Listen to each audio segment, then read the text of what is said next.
मकर संक्रांति को हिंदू धर्म में विशेष महत्व प्रदान किया गया है। यह पर्व प्रत्यक्ष देव भगवान सूर्य को समर्पित है। भगवान सूर्य का धनु राशि से मकर में प्रवेश करना संक्रांति कहलाती है। ज्योतिष शास्त्र के अनुसार मकर संक्रांति के दिन सूर्य उत्तरायण होते हैं। इस दिन पर सूर्य दक्षिण की यात्रा समाप्त कर उत्तर दिशा की तरफ बढ़ते हैं। संक्रांति के दिन व्रत और दान का विशेष महत्व बताया गया है। कहते हैं कि इस दिन किया गया दान 100 गुना अधिक फल। इसलिए मकर संक्रांति के उत्सव पर तिल का दान किया जाता है। मकर संक्रांति व्रत विधि। मकर संक्रांति व्रत की चर्चा भविष्य पुराण में भी मिलती है। भविष्य पुराण के अनुसार सूर्य के उत्तरायण होने पर संक्रांति व्रत करने की मान्यता है। इस व्रत में संक्रांति के पहले दिन एक बार भोजन करने के बारे में बताया गया है। संक्रांति के दिन तेल और तिल मिश्रित जल से स्नान करना चाहिए। इसके बाद सूर्य देव की स्तुति करनी चाहिए। इस दिन तीर्थों में गंगा स्नान और दान करने से पुण्य प्राप्ति होती है। ऐसा करने से मोक्ष की प्राप्ति होने की मान्यता है। संक्रांति के पुण्य अवसर पर अपने पितरों का तर्पण और ध्यान करना पुण्य फलदायी माना गया है। मकर संक्रांति की कथा और विधि का वर्णन भविष्य पुराण में भी मिलता है। भविष्य पुराण के अनुसार हम आपको मकर संक्रांति व्रत कथा और विधि बता रहे हैं। मकर संक्रांति व्रत कथा 1। पुराणों में जो कथा वर्णित है उसके अनुसार मकर संक्रांति के दिन भगवान सूर्यदेव अपने पुत्र शनि से मिलने उनके घर जाते हैं। चूंकि शनि मकर राशि के देवता हैं, इसी कारण इसे मकर संक्रांति कहा जाता है। इसके अलावा संक्रांति की कथा के विषय में महाभारत में भी वर्णन मिलता है। महाभारत में वर्णित कथा के अनुसार महाभारत युद्ध के महान योद्धा और कौरवों की सेना के सेनापति गंगा पुत्र भीष्म पितामह को इच्छा मृत्यु का वरदान प्राप्त था। अर्जुन के बाण लगने के बाद उन्होंने इस दिन की महत्ता को जानते हुए अपनी मृत्यु के लिए इस दिन को निर्धारित किया था। भीष्म जानते थे कि सूर्य दक्षिणायन होने पर व्यक्ति को मोक्ष प्राप्त नहीं होता और उसे इस मृत्यु लोक में पुनः जन्म लेना पड़ता है। महाभारत युद्ध के बाद जब सूर्य उत्तरायण हुआ, तभी भीष्म पितामह ने प्राण त्याग दिए। मकर संक्रांति व्रत कथा 2। एक धार्मिक मान्यता के अनुसार संक्रांति के दिन ही माँ गंगा स्वर्ग से अवतरित होकर राजा भगीरथ के पीछे पीछे कपिल मुनि के आश्रम से होती हुई गंगा सागर तक पहुंची थी। धरती पर अवतरित होने के बाद राजा भागीरथ ने गंगा के पावन जल से अपने पूर्वजों का तर्पण किया था। इस दिन पर गंगा सागर पर नदी किनारे भव्य मेले का आयोजन किया जाता है। मकर संक्रांति व्रत कथा 3। शास्त्रों में वर्णित एक अन्य कथा के अनुसार माता यशोदा ने संतान प्राप्ति के लिए मकर संक्रांति के दिन व्रत रखा था। इस दिन महिलाएं तिल, गुड़ आदि दूसरी महिलाओं को बांटती हैं। ऐसा माना जाता है कि तिल की उत्पत्ति भगवान विष्णु से हुई थी, इसलिए इसका प्रयोग पापों से मुक्त करता है। तिल के उपयोग से शरीर निरोगी रहता है और शरीर में गर्मी का संचार होता है। चंदनपुर राज्य में दीनानाथ नाम का एक बहुत गरीब सेठ रहता था, जो कि किसी जमाने में बहुत बड़ा धनवान था।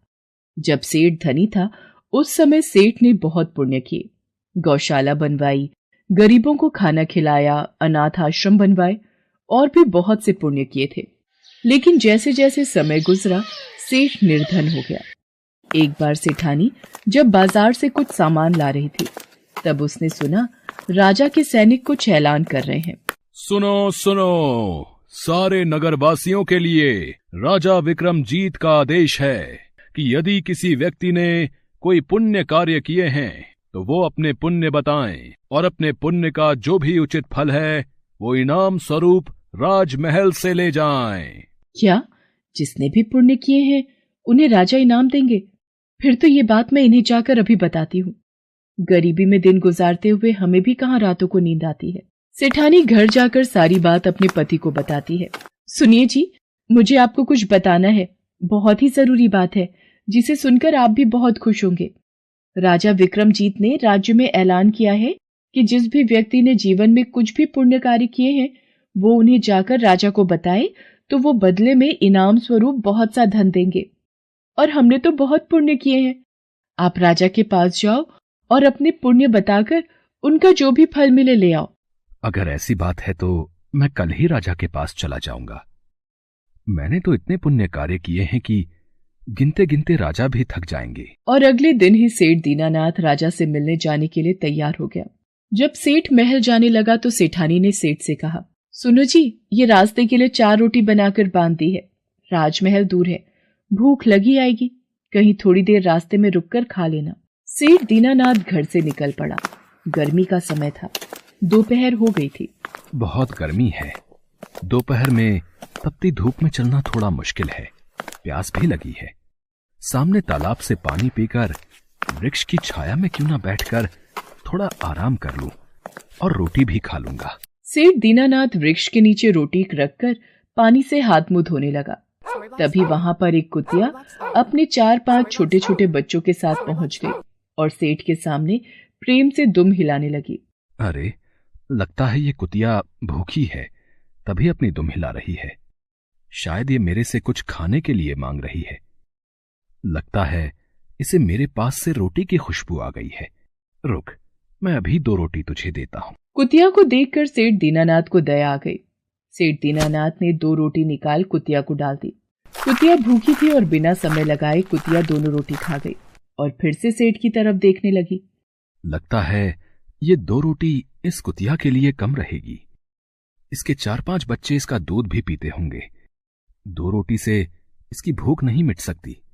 ये ले, ये बची हुई 2 रोटी भी तू खा ले। कम से कम थोड़ा तो तेरा पेट भर जाएगा। मैं पानी पीकर अपनी प्यास बुझा लूंगा। कुतिया को अपने हिस्से की रोटी देकर सेठ दीनानाथ राजमहल पहुंचा। राज दरबार में राजा विक्रमजीत सभी लोगों से उनके पुण्य कार्य पूछ रहे थे। प्रणाम महाराज, मेरा नाम सेठ दीनानाथ है। किसी समय में मेरे पास धन वैभव की कोई कमी नहीं थी, पर अब मैं निर्धन हो गया हूं। मैंने अपने जीवन में अनेकों पुण्य कार्य किए हैं। मैं आपके समक्ष अपने द्वारा किए पुण्य कार्य सुनाने आया हूं। ठीक है फिर सेठ दीनानाथ जी, बताइए आपने अपने जीवन में कौन कौन से पुण्य कार्य किए हैं। महाराज, मैंने अब तक के अपने जीवन काल में अनेक भूखों को भोजन कराया है।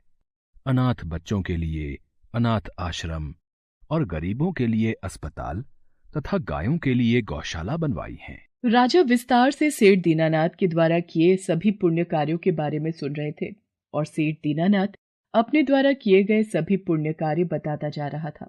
महाराज, अब आप मुझे क्या फल देंगे? मैंने आपको अपने द्वारा किए गए बहुत से अपने कार्यों के बारे में बता दिया है। सेठ दीनानाथ, मैंने आपके द्वारा किए गए पुण्य कार्यों को ध्यान से सुना, पर आपके इन पुण्य कार्यों का मेरे पास कोई फल नहीं है। यदि आपने कोई और पुण्य किया है तो वो भी बताएं, शायद उसका कोई फल मैं आपको दे पाऊं। महाराज, जब आप मेरे द्वारा किए गए इतने सारे पुण्य कार्यों के बदले भी मुझे कोई फल नहीं दे रहे, तो आगे के और कार्य बताकर भला मुझे क्या फायदा होगा। मुझे आज्ञा दीजिए महाराज, मैं चलता हूं। जब सेठ वापस जाने लगा तो राज सैनिकों ने राजा के कान में कुछ कहा और राजा ने सेठ को आवाज लगाई। सेठ दीनानाथ जी, रुकिए। आपने एक पुण्य कार्य प्रातः जो किया था वो तो आपने बताया ही नहीं। प्रातः तो मैंने कोई पुण्य कार्य किया ही नहीं। फिर राजा किस पुण्य की बात कर रहे हैं? मुझे तो कुछ भी याद नहीं है। परंतु महाराज, प्रातः तो मैंने कोई पुण्य कार्य नहीं किया। मुझे तो ऐसी कोई बात याद नहीं है। सेठ दीनानाथ जी, आज प्रातः आपने एक कुतिया और उसके भूखे बच्चों को अपने हिस्से की 4 रोटी खिलाई, परंतु उस पुण्य कर्म को भूल गए। आपके द्वारा किए गए उस पुण्य के बदले जो भी मांगना चाहते हो मांग लो, वो आपको मिल जाएगा। महाराज, मेरे मन में एक प्रश्न है जो मैं जानना चाहता हूँ। मेरे द्वारा किए गए पिछले सभी पुण्य कार्यों का कोई मूल्य नहीं है और एक कुतिया को खिलाई गई 4 रोटी, फिर इसका मोल क्यों? हे सेठ, जो पुण्य करके तुमने याद रखे और गिनकर लोगों को बता दिए, वो सब बेकार हैं, क्योंकि आपके अंदर मैं भावना बोल रही थी कि ये मैंने किया। जब आप में मैं की भावना आ गई तो आपके सब कर्म व्यर्थ हो गए।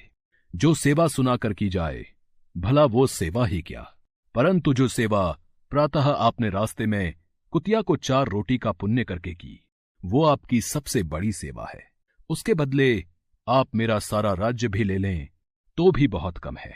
महाराज, मुझे समझ आ गया है, हमें कोई भी पुण्य कार्य सुनाकर या बताकर नहीं करना चाहिए। यदि हम किसी को दान दे रहे हैं तो वो भी देने के बाद भूल जाना चाहिए। हमें दान और मदद निस्वार्थ भावना से करनी चाहिए। सेठ दीनानाथ को ये बात समझ में आ गई थी कि जो पुण्य कार्य बिना जताए किया जाए वही असल में पुण्य कार्य है। ढिंढोरा पीटकर किया गया पुण्य कार्य कोई फल नहीं देता। राजा विक्रमजीत सेठ दीनानाथ को बहुत सारा धन देकर विदा करता है। उस दिन के बाद से फिर दीनानाथ के गरीबी के दिन दूर हो जाते हैं और वह परोपकार के रास्ते पर चलते हुए अपनी पत्नी के साथ खुशी खुशी जीवन गुजारने लगता है।